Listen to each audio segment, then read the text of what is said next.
Once you have decided to go through weight loss journey, then knowing some smart facts about obesity will help you through this journey. How do you define when somebody is obese? Body mass index is a commonly used measure to define the cutoff for overweight and obesity. BMI is calculated by dividing the weight of the person, weight in kgs, divided by height in meters squared.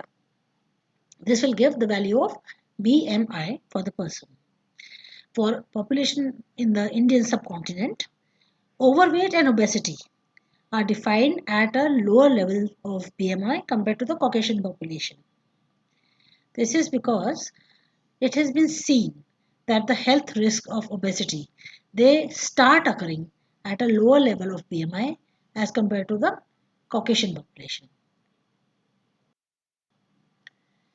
So what is overweight? When the BMI value is 23 or above but less than 25, both males and females. Obesity, generalized obesity, that is, the BMI is 25 or more, then the person is obese for both male and females.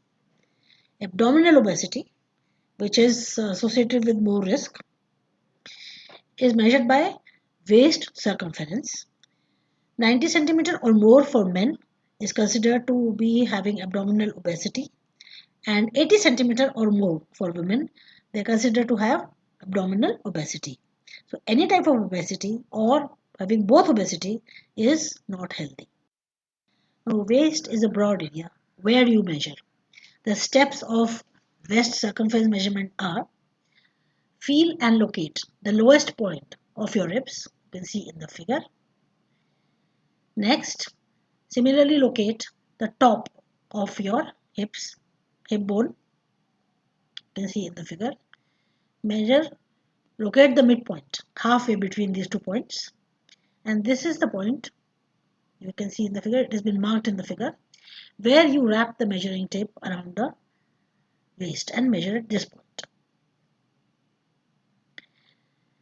While measuring, you have to maintain some traction on the measuring tape, and the tape should not be a very stretchable one.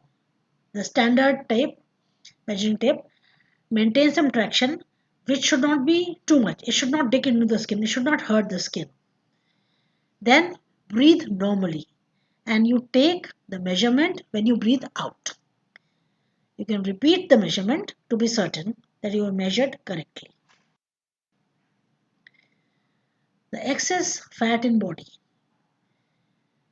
leads to many health complications.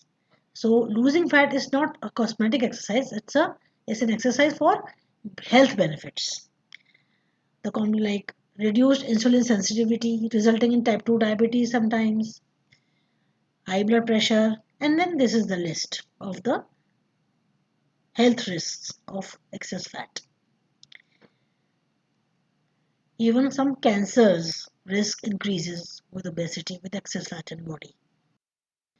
So once you have decided to start working on losing excess fat, knowing the facts which follow in this video will help you along this journey.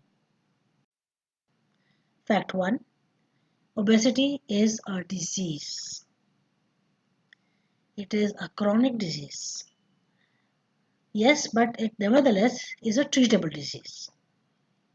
The cause of this disease of obesity is the social environment around us which promotes excess accumulation of fat, like unhealthy lifestyles which lead to excess fat accumulation in the body. And second cause is the body biology. Food intake is regulated by multiple hormones. Now, if you feel that when the stomach is empty, you feel hungry. When it is full, you feel full. That is not the case. The feeling of hunger and the feeling of satiety, that is of being full, are determined by some hormones and some chemicals in the brain. So these hormones make you feel hungry or make you feel full. Fact number 2.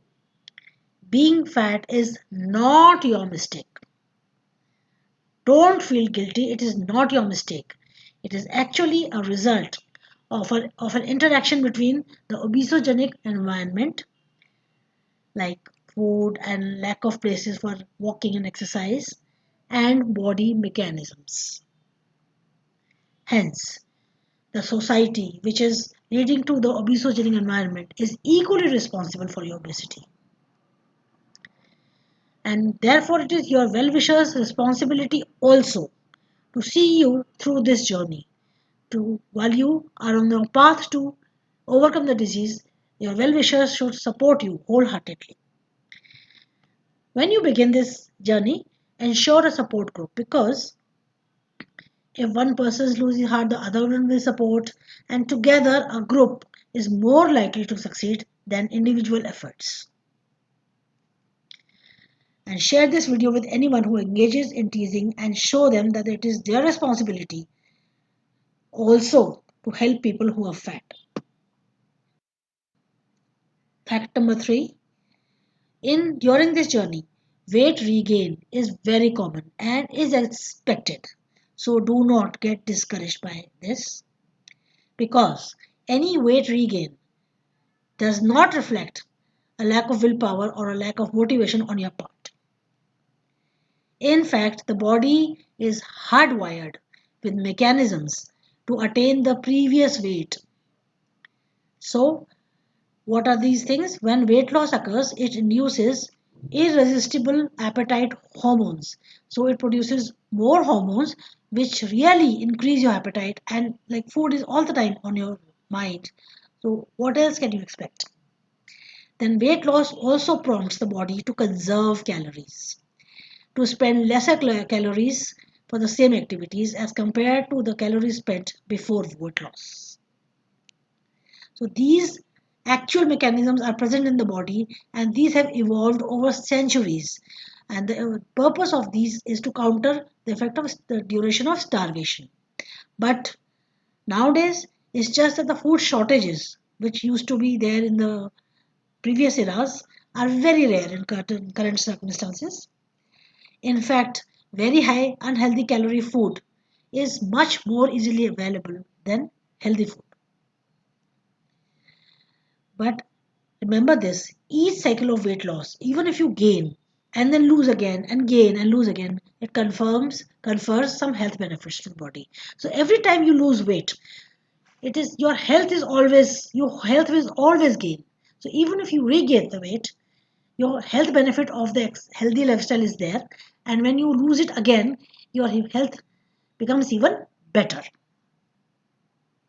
So don't hesitate to start again.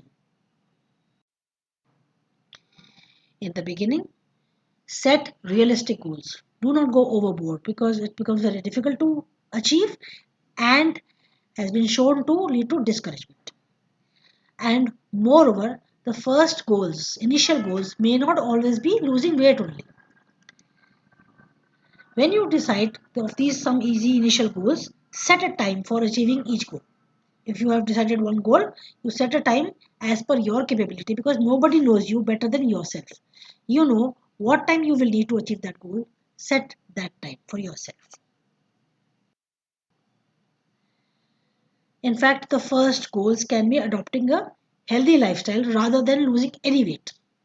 Just try that a healthy lifestyle is incorporated in your daily routine. This is the best first goal. What is healthy lifestyle? It includes the following as a part of daily routine: a healthy eating habit. We will discuss about the healthy eating habit in another small lecture after this. And physical exercise becoming a part of your everyday routine. Like you can, instead of driving to your place of work, you can ride a bicycle, walk, take public transport. In the evening, you can go to the gym, you can go to the garden, you can take a walk, you can run. So don't use every opportunity of the day when you can walk, you can run. A physical exercise should become an intimate part of your everyday routine of every activity. So this routine of healthy eating habit and physical exercise will help in weight loss also, and will also help in the maintenance of the weight loss later on. In addition, exercise is known to suppress appetite in the long run because it alters the appetite hormones, and it also leads to increased muscle mass. This muscle mass utilizes more calories even when the body is trying to conserve calories. The muscles do not listen to the body. The more muscle you have, the more calories you will lose even when the body is trying to conserve after some weight loss. So exercise only will build the muscles. There is no other way to build muscles. Some examples of the initial easy goals which are realistic and time specified. Like some examples, in 2 weeks to be able to walk to the garden. Some people may be so fat that they can't walk, or they are not going out only because they feel breathless after a few steps. So to be able to walk to the garden gym and do 25 rounds of shoulder wheel every day can be the first goal. Or it can be improvement of blood sugar with lifestyle, so as it stabilizes or regulates with minimal diabetes drugs. For somebody who has obesity leading to type 2 diabetes, uncontrollable blood sugars, controlling the blood sugar may be the first goal by lifestyle modification. Another example, in 6 weeks, I want to establish a routine of maintaining a daily food diary and a habit of ensuring honest entry of every item that I consume. The goal is that this healthy lifestyle should become a routine forever, not for the time when you try to lose weight and then go back. It should be forever because this is the actual thing which led to the weight gain in the initially. So this is the only thing which will maintain the weight loss that you achieve. Make easy goals, move forward gradually. First goal, as we discussed, is to increase to activity and healthy eating without attempting any weight loss. Any weight loss would be a bonus. Next step would preferably be a target of 5% weight loss, not more, 5%. Because 5% is realistic and a sustainable goal. Moreover, it is scientific because a weight loss of 5% has been shown to start reducing the adverse effects of obesity. So 5% is a scientific goal. A weight target of 5% weight loss is easy and scientific because it starts helping your health. A 5 to 10% weight loss has been shown to have substantial clinical benefits like reduction in blood pressure, reduced risk of diabetes mellitus, somebody who already has diabetes, better control of sugars. It also starts to reduce the risk of cancers. Fifth fact, as we have discussed adequately before, the healthy lifestyle should become an essential part of the daily routine forever, not for the just for the duration of the weight loss exercise.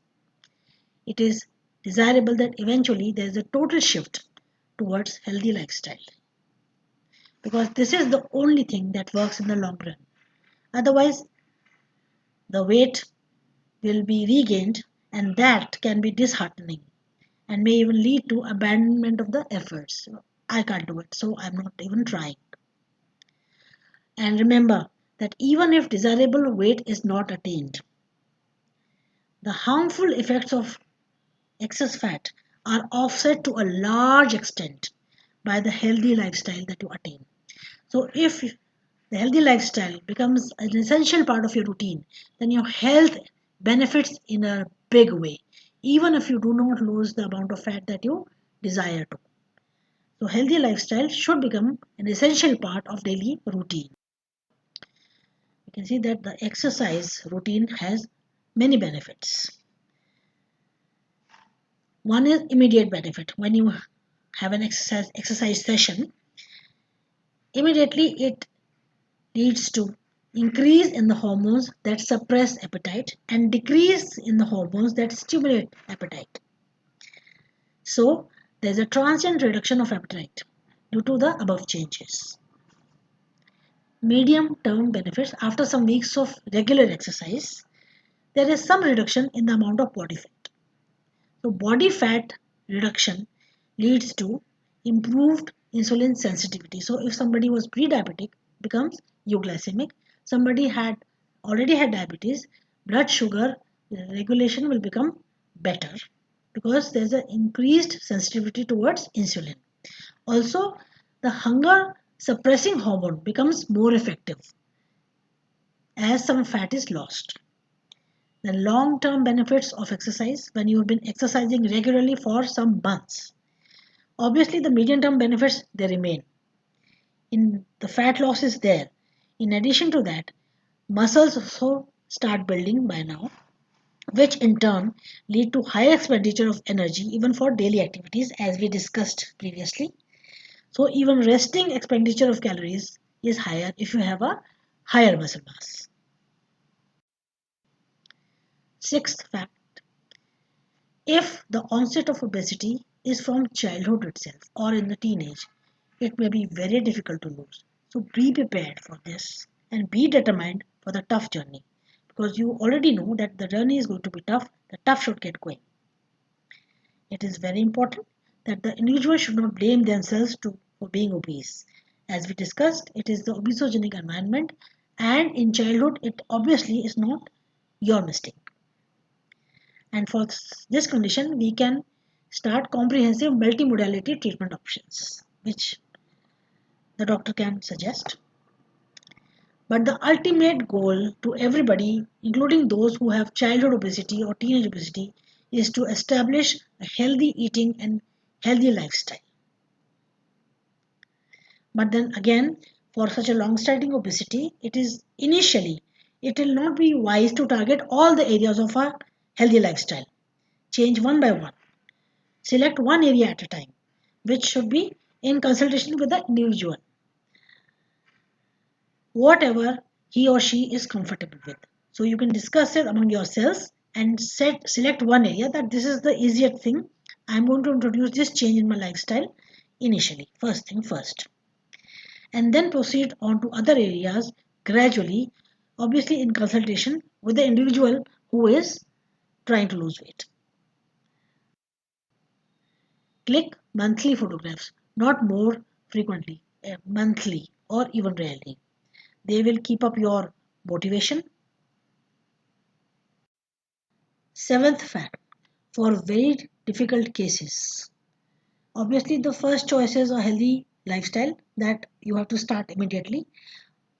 But it may be very demotivating for very difficult cases to use some drugs or bariatric surgery in consultation with the doctor. Only a doctor should suggest and go ahead with these things. Remember that each drug or each surgery has some side effect. Obviously, side effects would be there for every drug and for the surgery. Hence, the selection of the medication or surgery or both, it needs to be customized to each individual by a specialist doctor who will take into account the specific clinical condition of the patient and possible adverse effect of the treatment chosen. And the appropriate drug or surgery which is chosen again needs to be tailored to the individual, taking into account clinical conditions and again possible side effects of the treatment chosen. So only a specialist doctor should be consulted whether or not to take drug or surgery for the initial weight loss. And again, once the treatment is introduced, the effectiveness and tolerability of the treatment, it differs from person to person. One person may get a lot of weight loss and be happy. Others may not be affected at all. Some person may be able to tolerate the drug well. Other person may not be able to continue it beyond a week and may have to discontinue because of the side effects. So the effect of the treatment differs from person to person. One man's medicine may be other man's poison. Most importantly, regarding the drugs, these drugs are not recommended for children, for pregnant women, and for lactating women. Drugs may induce weight loss, but the rate will eventually slow down and the weight may return with time, even while the drug is on or once the medication is discontinued. Hence, once the person achieves 10% weight loss on drug or after exercise or after both.